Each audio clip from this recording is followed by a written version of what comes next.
when Travis put the hand lotion in the shampoo bottle. I mean, that's pretty rationally That bad, was though. pretty rational. You put some hand lotion when on you your hair. came down the steps and your hair looked like it was glued together, like you had just washed your. Looked like Cameron Diaz out of what is that movie? Fucking ridiculous. I looked at you and I was like, oh shit, what did I do? Yeah, Travis looked at me and boom, he's out of there. Yeah, looked like Cameron Diaz from Something About Mary. Surprised he didn't go right through the screen door when he ran away. I was like, oh, I didn't realize that. And you were late to go to work, or you were trying to hurry up and get out the door, and yeah, that was a rational. I feel like most of the times I remember it's pretty rational. Rationally mad was a big one for Ed Kelce. There was a reason for him to be upset. What was? I'm trying to think of an irrational one. I can't really. Nothing comes to mind off my head. What do you think, Pop? Do you remember any? No, I'm drawing a blank. I remember you irrationally. Remember when we were sledding down the hill. This was back when we lived in North Ridgeville. It was me, you, and oh my gosh, the one neighbor. Oh, what was his name? I think it's me and you, or us two and you were on one sled, and we were headed for a rock. And I still don't know how this all went down, but you ended up jumping in front of us on the sled, and the rock broke your ribs. So you're I broke there, a couple of ribs. That was you're screaming in pain. I tried to angle it. Name. I remember his name just because I remember this irrational moment from you. We're driving in the car, and Billy says something. That's right. Billy says something to you about driving, and you're like, "Shut the fuck up, Billy." He asked me if I'm okay. He saw me wincing in pain. He asked me, "Can you drive?" He said, "Shut the fuck up." That was one of those things where I was trying to avoid the rock, and we all went over. And to keep from hurting one of you guys, I tucked my elbows in so I would roll over, and that's how I broke the ribs. Why didn't you just grab us and roll the other way? I'm trying to envision how this rock was so... Okay, well... God damn it, that's hilarious. When you have one of those moments, you can ask yourself, why didn't I go the other way? Fair enough. I get irrationally mad the problem with children is they're irrational. So that causes you to be irrationally mad sometimes. There's a lot of irrational things happening when you're dealing with little kids. All right. Fictional father. Let's go with that one. Oh, shut the fuck up. Fictional fathers. Okay. This should be good. Hi. This is Lacey from Missouri. And I was just wondering, since M.O. Father's Day is coming up, Jason, what fictional father would you say most closely resembles your parenting style? And I think that's it, actually. Have a good day. Okay, Lacey, nice. I'll say this. I think my parenting style probably mostly resembles a non-fictional character in my own dad.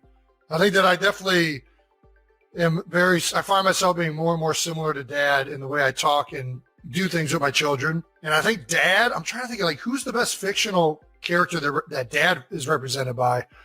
Is it Red from that 70s show? I feel like he's got a little bit of that, but maybe not as curmudgeon. He's more supportive of his children. Yeah. Who's a rough around the edges, but very supportive father. Al Bundy. Al Bundy! Oh my gosh! God. That is low key. I mean, he's not supportive of his kids at all. But Al Bundy's good. He's got you got to go with a hodgepodge. It's got the sense of humor of Al Bundy, combined with the fatherly nurturing of a Huxtable. What's Bill Cosby? We can't mention Bill Cosby, unfortunately, but the character was phenomenal on the show. Mr. Huxtable. Yeah. So I think that's pretty good. I would say it's kind of like that.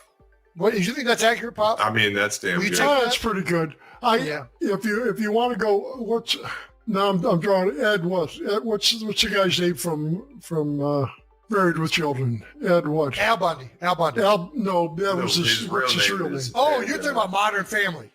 No, I'm thinking what's his real name? Oh, okay. Ed O'Neill from Youngstown, Ohio, baby.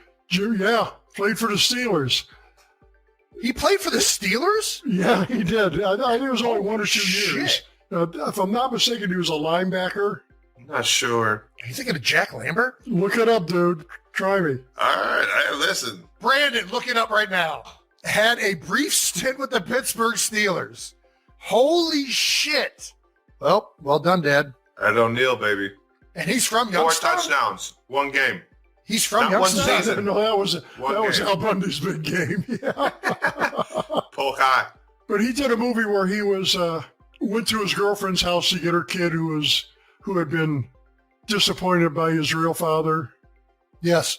and he had to get him across town, or not across town, across the country, drive to meet his mother. I forget the name of that movie, but I just remember the kid was having such a fit.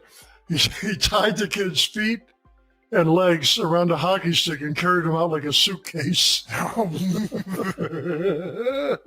an Ed Kelce move right there. That's a good one. Ed O'Neill, really in any dad, because he's the grandpa and the dad in Modern Family, and he's very much a similar temperament to him.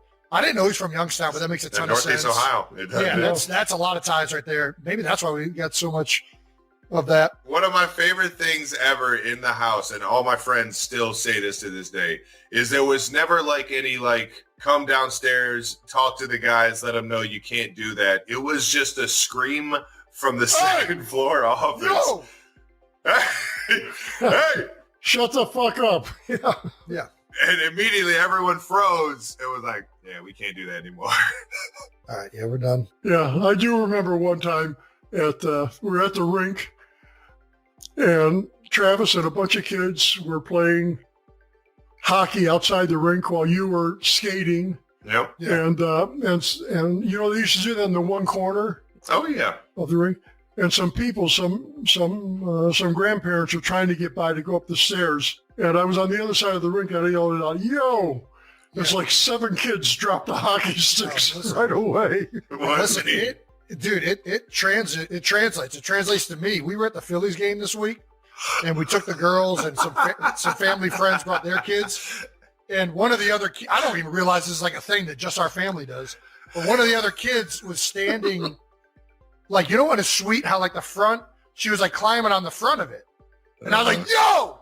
And immediately she gets startled and then starts crying. And I'm like, "Oh, fuck, I just fucked this up." Like, this kid isn't normally used to getting this kind of treatment. I'll tell you, one of the coolest things is, and this was maybe 2 or 3, one of the last few years that Jason played, were in the downstairs in the family room in that lounge. And, you know, they've come by 4 or 5 times trying to get people to leave. And I walk over by the door, and the security guys are very cool about it. They weren't rushing you. But people were getting antsy. So I just told the guy, I said, "Watch this." And I just yelled, "Yo!" All of a sudden, everybody starts walking out. Dude, it's a powerful, like Kylie's family has the whistle. Ed can do that loud, like, and Yeah. I'm jealous of that. So am I. I don't know that there's the yo is undefeated. You just whip out a yo in the middle of a crowd. You could say yo right now in the middle of a sea of people. I'm like, "Oh shit, Ed Kelce." On the podcast, Ed Kelce described his 74th birthday as exactly what he wanted: simple, quiet, and centered on family. "I wasn't expecting anything big," he said warmly. "At this age, I just want to sit with my family, have a nice dinner, and listen to the kids tell stories." But the most meaningful surprise came from Taylor Swift. Ed shared that he received a carefully wrapped gift box along with a handwritten card. Not typed, not dictated, but written in Taylor's own neat handwriting. Sitting beside his brother on the New Heights podcast, Travis Kelce initially smiled as usual. However, when Ed read a few lines aloud, wishing him good health, thanking him for raising 2 wonderful sons, and expressing gratitude for welcoming her into the family, Travis' expression noticeably shifted. The weight of the words clearly hit home. The gift itself wasn't extravagant or flashy. Instead, it was deeply personal, a photo album Taylor had assembled herself. Inside were carefully selected snapshots of the Kelce family through the years, childhood photos of Travis and Jason Kelce, early football memories, candid holiday gatherings, and recent family moments. According to Ed, what made it special wasn't just the pictures, but the small handwritten captions Taylor added beside many of them, short notes about what she loved in each moment, observations about family traditions, and reflections on how proud she was to become part of such a close-knit family. It wasn't something you could buy, Ed explained. It was time. It was thought. That's what meant the most. For a man who asked for nothing more than dinner and stories, the gesture quietly became the highlight of the celebration, a reminder that sometimes the simplest gifts carry the deepest meaning.